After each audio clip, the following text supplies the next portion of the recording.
Hello అండి అందరికీ. Welcome back to Usha ముచ్చట్లు అండ్ రుచులు. ఈరోజు మన వీడియోలో రాఖీ పండగ స్పెషల్‌గా సింపుల్‌గా చేసుకునే ఒక లడ్డు రెసిపీని చేసి చూపించబోతున్నానండి.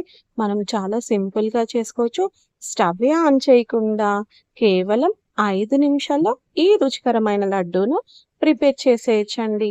మనకు ఎప్పుడైనా స్వీట్ తినాలనిపించినప్పుడు, అలాగే ఇంటికి అనుకోకుండా అతిథులు వచ్చినప్పుడు, ఫ్రెండ్స్ అండ్ రిలేటివ్స్ వచ్చినప్పుడు ఇలా క్షణాల్లో ఈ లడ్డూను ప్రిపేర్ చేసేసుకోవచ్చండి. మరి ఇంకెందుకు లేటు? ఇప్పుడు ప్రాసెస్ ఏంటో చూసేద్దాం. ఈ లడ్డు కోసం ముందుగా ఇలా ఒక కప్పు కానీ, గ్లాస్ కానీ కొలతలాగా పెట్టుకోండి. ఒక కప్పు వేయించిన పుట్నాల పప్పు అండి. ఈ పుట్నాల పప్పుని మనం సెపరేట్‌గా మళ్ళీ వేయించాల్సిన అవసరం లేదు. సో, వీటిని ఇలా చిన్న మిక్సీ జార్‌లోకి తీసుకొని వీలైనంత మెత్తటి పొడిలాగా మిక్సీ పట్టేసుకోవాలండి. మిక్సీ పట్టుకున్న దాన్ని కాస్తో కూస్తో ఎంతో కొంత రవ్వలు ఉంటుంది కదా! అలా రవ్వలేవి లేకుండా మనము వీటిని ఇలా జల్లెడలో వేసుకొని జల్లించుకోవాలండి. ఇప్పుడు ఇలా జల్లించుకున్న ప్లేట్‌ని పక్కకు పెట్టేసి, మనం ఏ కప్పుతో అయితే పుట్నాల పప్పు తీసుకున్నామో, అదే కప్పుతోటి లావు అటుకులు తీసుకోవాలండి. మనము పోపు వేసుకొని పులిహోర చేసుకుంటూ ఉంటాం కదా! ఆ అటుకులు తీసుకుంటున్నాను. ఇదే కప్పుతో 2 కప్పుల అటుకులను తీసుకున్నానండి. ఈ అటుకులు ఒకవేళ మెత్తగా ఉండేటట్లయితే నూనె, నెయ్యి ఏమి వేయకుండా దోరగా ఫ్రై చేసేసుకొని మనం ఇలా మిక్సీ పట్టేసుకోవాలి. నేనైతే ఇక్కడ ఫ్రై చేయట్లేదండి. ఎందుకంటే అటుకులు నాకు ఫ్రెష్ అటుకులే తీసుకున్నాను. అవి క్రిస్పీగా ఉన్నాయి.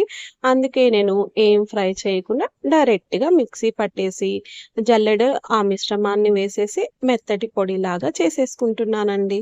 మనము లడ్డూకి ఇలా మెత్తటి పొడి ఉంటేనే మనం సున్నుండలు తింటాం కదండీ! ఆ టేస్ట్, ఆ టెక్స్చర్ వచ్చేస్తుంది.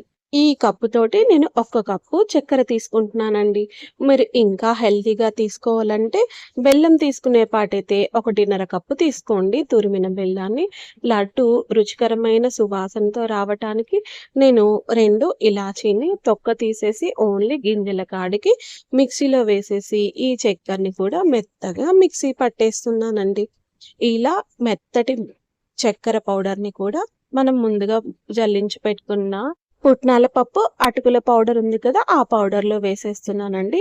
నేను ఇంకా రుచికరంగా రావటానికి లడ్డు ఒక 2 టేబుల్ స్పూన్ నెయ్యి వేడి చేసేసి, దాంట్లో కొన్ని కాజు వేసేసి, ఆ నెయ్యిని అంతా, కాజునంతా ఈ లడ్డు మిశ్రమంలో వేసేసి, ఫస్ట్ అయితే స్పూన్‌తో మిక్స్ చేశానండి. ఫస్ట్ వేడిగా ఉంటుంది కదా! కాస్త గోరువెచ్చగా అయ్యాక ఇలా చేత్తోటి మొత్తం అన్ని ఇంగ్రీడియెంట్స్ అంటే చక్కెర, అటుకులు, పుట్నాల పప్పు పొడి మొత్తం ఈవెన్‌గా మిక్స్ అయ్యేలాగా మిక్స్ చేసుకొని, తగినంత పాలు వేసేసుకుంటూ లడ్డూలాగా చుట్టేసుకుంటున్నానండి. కొన్ని కొన్ని పాలు మాత్రమే వేసుకుంటూ మనం దీన్ని లడ్డూలాగా చుట్టుకోవాలండి. ఒకవేళ మీరు ఈ లడ్డూ మొత్తం నెయ్యి వేసుకొని చేసుకోవాలనుకుంటే, కరిగించిన నెయ్యి కొంచెం కొంచెం వేసుకుంటూ ఇలా లడ్డూలాగా చుట్టేసుకోవచ్చు. కొన్ని పాలు పడతాయండి. ఎక్కువ పాలు పట్టవు.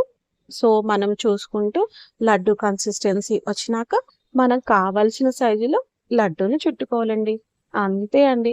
సింపుల్‌గా మిక్సీ జార్‌లోనే మనం ఇలా లడ్డూను రుచికరమైన లడ్డూను ప్రిపేర్ చేసుకోవచ్చు.